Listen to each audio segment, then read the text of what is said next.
Welcome back dito sa channel natin. Isang maulan na araw na naman. Ito na nga ang pinakahintay natin. Magsisimula na ang construction ng PITX EDSA Busway Station.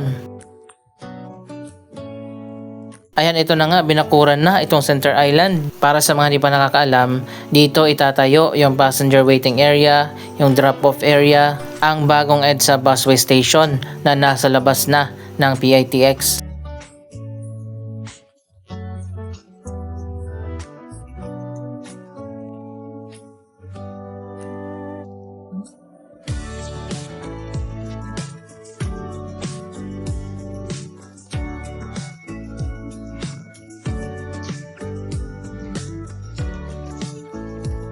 Official na nga na nagkaroon ng announcement ang management ng PITX at ang Department of Transportation para sa bagong stasyon na itatayo dito.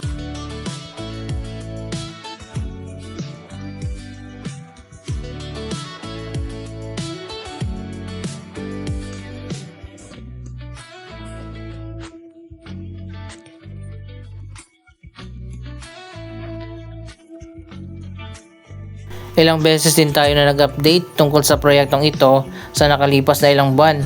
Pero sa ngayon ito na talaga, matutuloy na at nilagyan na nga ng bakod.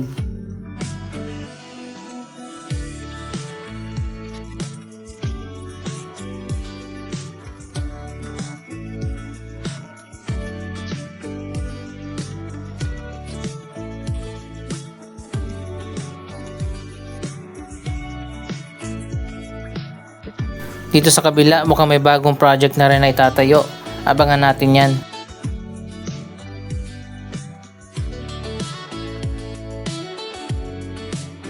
Ang station na itatayo dito sa may PITX ay bahagi ng EDSA Busway Modernization Project.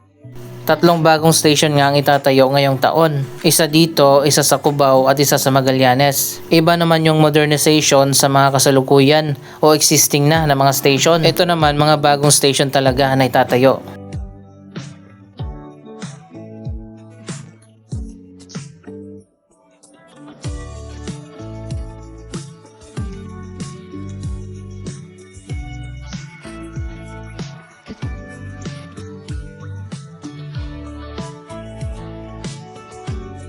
So ayan guys, makikita nyo naman medyo mahaba din pala yung station dito. Ayan, mula dyan hanggang dun.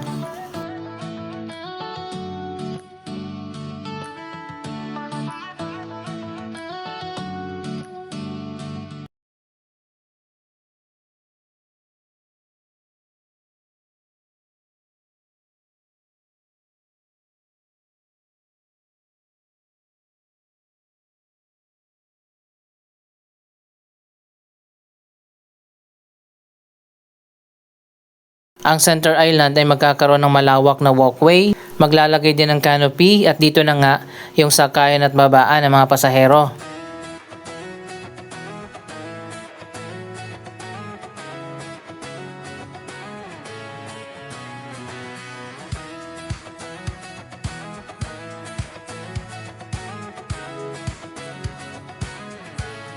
Meron ding maliit na area na binakuran dito sa kabilang side. Alamin pa natin kung para saan yan kapag nagsimula na ang construction.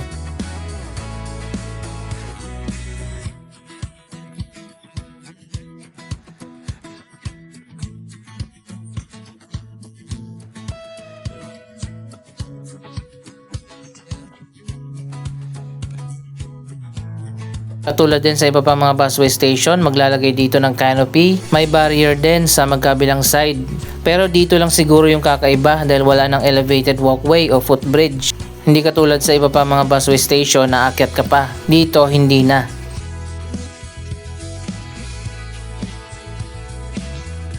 Ipinakita na nga ng management ng PITX at ng Department of Transportation ang magiging disenyo ng bagong EDSA Busway Station.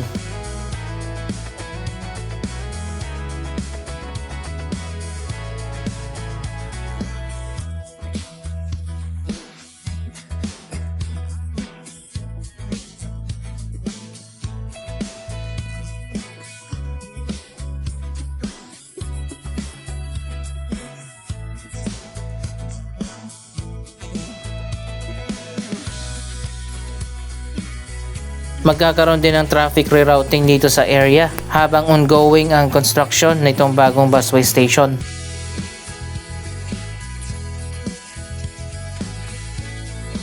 Ayan, dito naman sa kabilang dulo, meron ding isa pang maliit na area na binakuran din.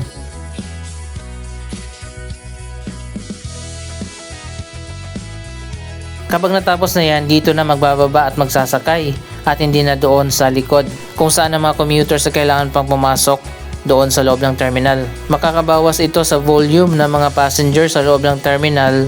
Napakarami kasi mga commuters na sumasakay ng EDSA busway. Mag-update tayo sa progress nitong bagong EDSA busway station.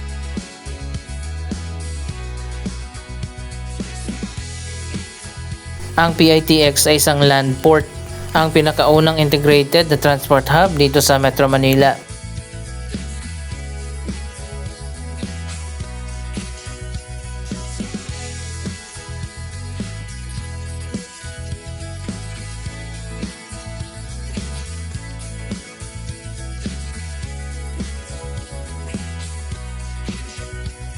Sana nga dumami pa yung mga ganito, mga integrated terminal.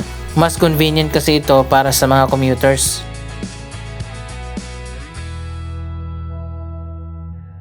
E-check naman natin dito sa taas kung bukas na ba yung bagong ginawa na escalator sa may 3rd floor.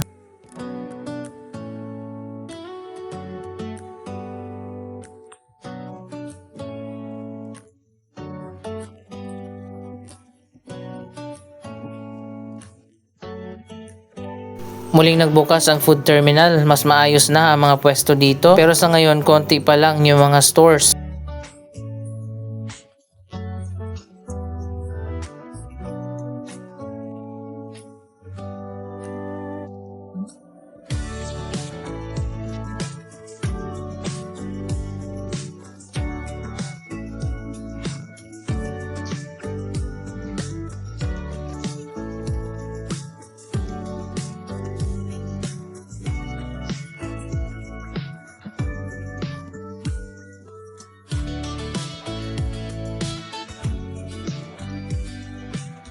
Para sa mga hindi pa nakakaalam, may hotel na dito sa loob ng PITX. Dito lang yan sa may 2nd floor. Marami na mga bagong stores ang nagbukas dito.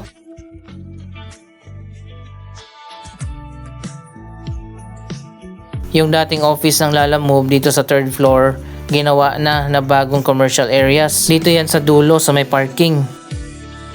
Magkakaroon na naman ng iba't ibang mga restaurant, mga cafe at mga stores.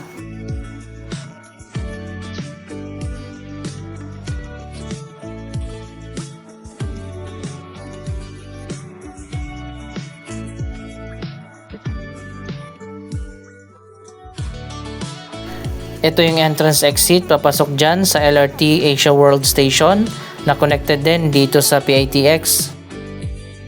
Sana maglagay sila ng booth dito sa labas para dito pa lang nakapila na yung mga papasok. Maliit kasi yung space. Tapos magkasabay pa yung mga pa-exit na mga pasahero. Sobrang sikip na.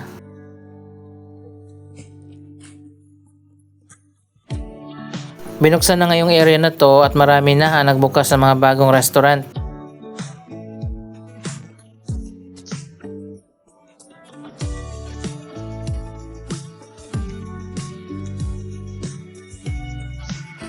Dito na sa may gitna yung bagong daanan. Ilang buwan na nakaraan, binuksan na yung bagong gate.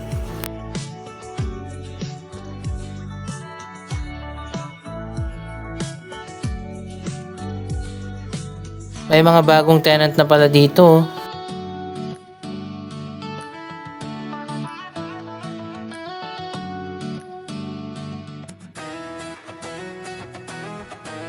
Ayan, dito na sa kabilang dulo yung Lalamove office.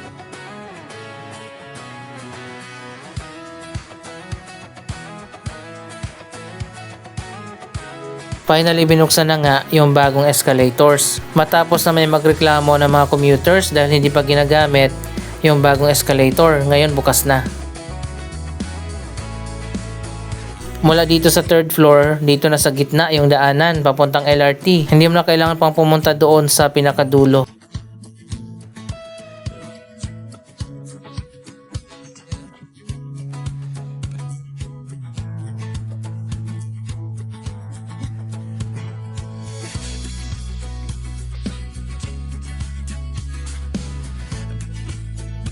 May hagdanan naman dito sa kabila.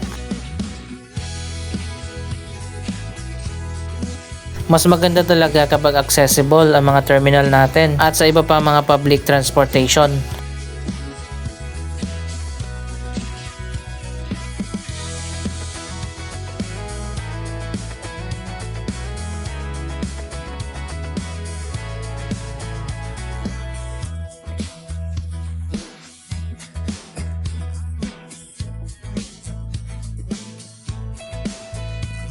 Ang PITX ay pinatayo ng Megawide, isang private company sa ilalim ng Public-Private Partnership Program. Ang company na yan ang nag-ooperate at nagmamanage dito sa PITX terminal sa loob ng 30 or 35 years.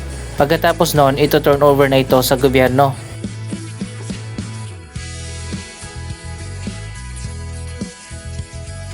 Maraming bagong bukas na mga restaurant at mga cafe.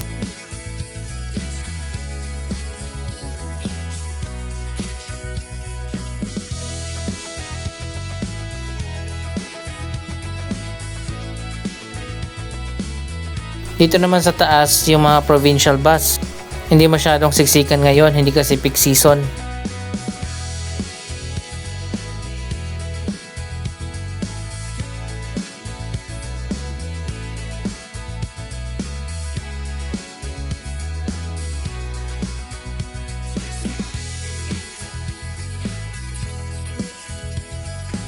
Siguradong mas luluwag dito kapag nailipat na nga yung EDSA busway station. Diretso na kasi sa labas yung mga commuters at hindi na mag-i-stay dito sa loob.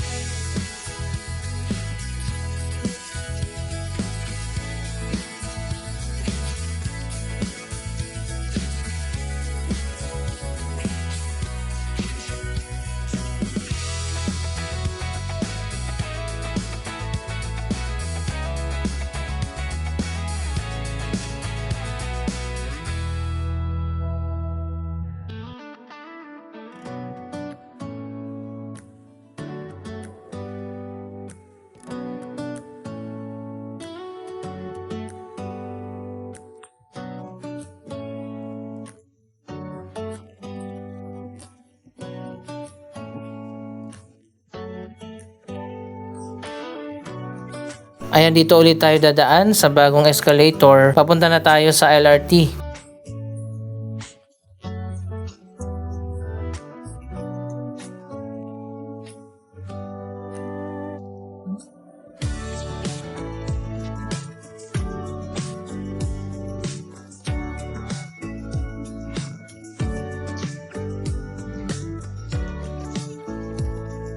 Magkabilaan pala yung mga bagong commercial space.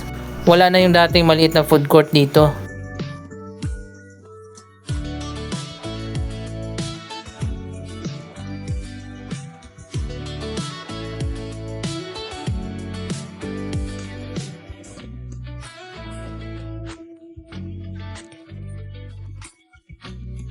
Ganito ang sitwasyon kapag hindi rush hour.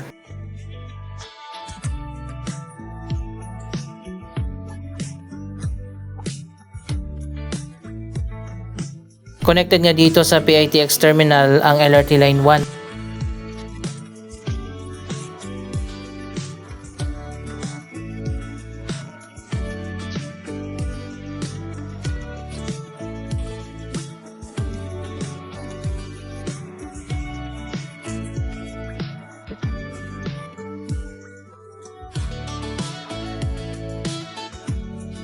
Dapat nga meron ditong escalator kasi kailangan talagang tumawid yung mga sasakay papuntang Manila area. Napaka-importante sana na may escalator dito, hindi pa nilagyan.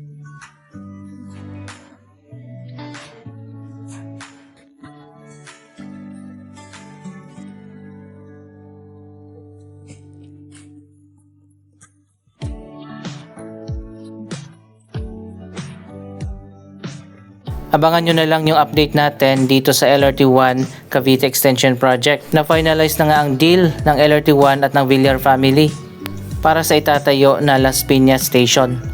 Anong masasabi nyo sa proyektong ito? Mag-comment lamang dyan sa baba ng inyong mga reaksyon.